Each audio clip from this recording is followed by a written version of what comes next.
Assalamualaikum warahmatullahi wabarakatuh. Saya Dr. Andes Supani Castro dari SMKN 1 Gunung Guru, Cabang Dinas Pendidikan Wilayah 5, Dinas Pendidikan Provinsi Jawa Barat. Pada kesempatan ini saya akan mengangkat permasalahan kenapa siswa mengalami kesulitan mengerjakan soal pengolahan data tabel distribusi frekuensi. Adapun rumusan masalahnya adalah 1. Siswa tidak memahami konsep tabel distribusi frekuensi. Yang kedua, siswa tidak memahami data yang dipergunakan untuk mengerjakan pengolahan data. Yang ketiga, siswa tidak memahami penggunaan rumus untuk pengolahan data. Seperti tampak pada layar, ini adalah beberapa rumus yang sering dipergunakan untuk menghitung rata-rata, yaitu ada 3. Ini yang cara biasa. Kemudian ini sudah menggunakan rata-rata sementara, tapi dengan simpangan. Kemudian yang ini adalah menggunakan rata-rata sementara, tetapi dengan kode. Kemudian modus ini adalah untuk menghitung median, kuartil, desil, persentil. Pada prinsipnya hampir sama sebenarnya. Itu median itu karena memang data dibagi menjadi 2, maka dibagi 2. Kuartil data dibagi menjadi 4, maka membaginya 4. Desil dari kata desimal itu artinya 10, maka data jadi dibagi 10. Kemudian persentil data dibagi menjadi 100. Terkadang murid tidak bisa mengetahui ciri-cirinya sehingga dianggapnya ini adalah 4 hal yang berbeda, padahal ini sebenarnya adalah sama. Seperti pada permasalahan yang pertama, bahwa siswa tidak memahami konsep tabel distribusi frekuensi. Seperti pada tampak di layar, di sini ada 60 data. Kemudian data terkecilnya adalah 2 dan data terbesarnya adalah 10. Jadi jangkauannya hanya 8. Maka data seperti ini tidak usah dibikin atau dibuat tabel distribusi frekuensi. Berbeda dengan data yang ini. Ini data banyaknya sama 60, data terkecilnya 110, data terbesarnya 199, sehingga jangkauan data atau ringnya adalah 89. Sehingga kalau kita bikin data seperti pada tabel ini, maka tidak akan efektif. Kalau ke samping cukup panjang di sini, kemudian kalau ke bawah pun cukup panjang. Karena 89. Maka dibuatlah tabel distribusi frekuensi macam ini. Dihitung menggunakan rumus, maka didapatkan data seperti ini. Nah, ini sudah kita pelajari pada kesempatan yang lalu. Untuk menghitung rata-rata data semacam ini, cukup mengalihkan ini, ya, dikalikan dan ini. Nah, kemudian dengan cara yang sama, kalaupun ini manual cukup mudah. Dijumlahkan dengan rumus sum, kemudian ini juga saya jumlahkan, nah, 60, sehingga rata-rata hitungnya cukup, yaitu ini dibagi dengan ini. Ya, kalaupun dikalikan ini cukup mudah lah. Berbeda dengan data yang berbentuk tabel seperti ini. Nah, ini datanya dari 110. Kelas yang pertama itu dari 110 sampai 122. Ini banyak bilangan yang pada kelas ini adalah ada 13. Sehingga mana kelas yang mewakili ini adalah yaitu titik tengahnya. Maka untuk mewakili kelas ini yaitu mencari titik tengahnya. tengahnya, yaitu ini ditambah dengan ini dibagi 2, maka didapatkan ini. Untuk menghitung rata-rata pada tabel distribusi frekuensi atau data berkelompok, kalau kita menggunakan rumus yang pertama ini, caranya seperti ini. Cari titik tengahnya, kemudian dikalikan. Nah ini kalau bilangannya cukup besar kayak gini, mengalikannya cukup lumayan sulit. Perlu waktu yang banyak. Kalikan, didapatkan ini.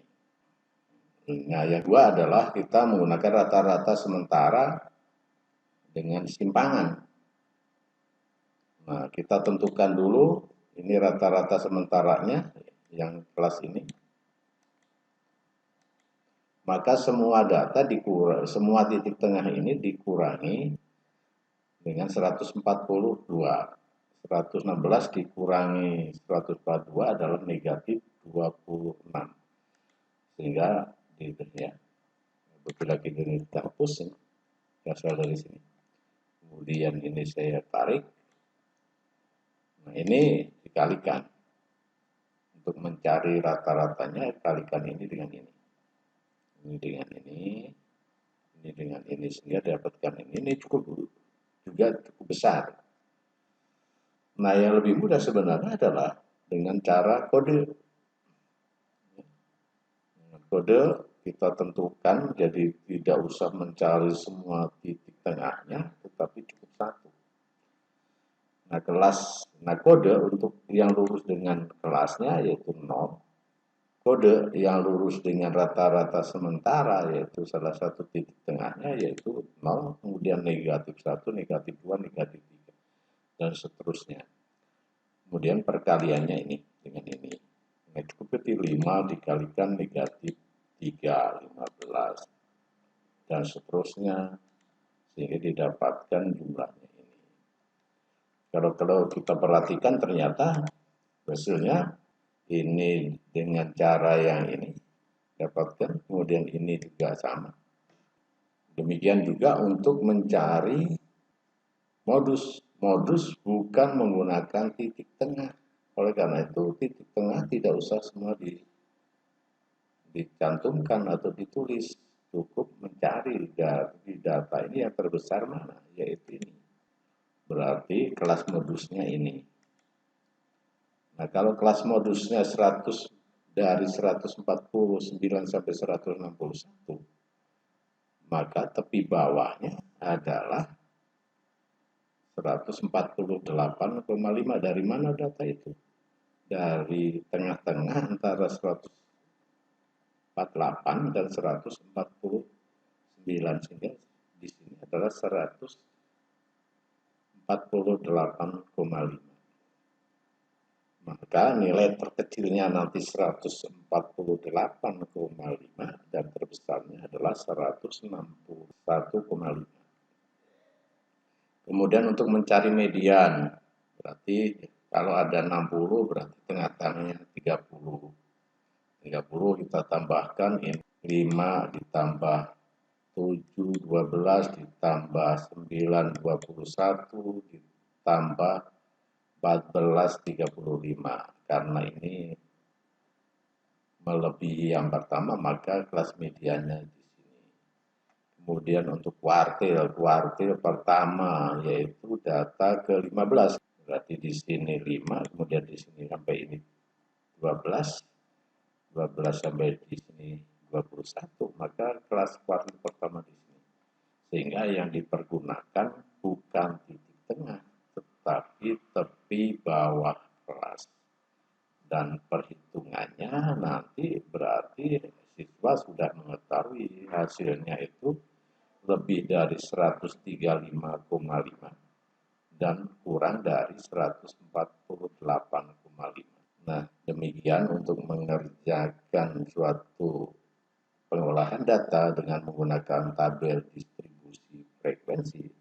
Nah, siswa harus paham data mana yang dipergunakan. Kalau rata-rata hitung berarti titik tengah. Kalau median, modus, kuartil, dan sebagainya, Yang diperlukan adalah data yang ada di kelas itu, bukan di tengahnya. Nah, untuk mengatasi permasalahan kesulitan siswa itu, maka diperlukan langkah-langkah. Yang pertama adalah siswa harus paham bahwa tabel distribusi frekuensi adalah untuk data yang mempunyai jangkauan atau range yang besar, sehingga tahu perbedaan penyelesaian soal. Yang kedua, siswa harus paham apa saja yang diperlukan untuk soal pengolahan data pada tabel distribusi frekuensi. Yang ketiga, siswa harus sering melakukan pelatihan soal sehingga akan mengetahui apa saja yang diperlukan untuk mengerjakan soal dan akan paham rumus yang akan digunakan. Demikian yang bisa saya sampaikan, kurang lebihnya minta maaf. Saya akhiri. Assalamualaikum warahmatullahi wabarakatuh.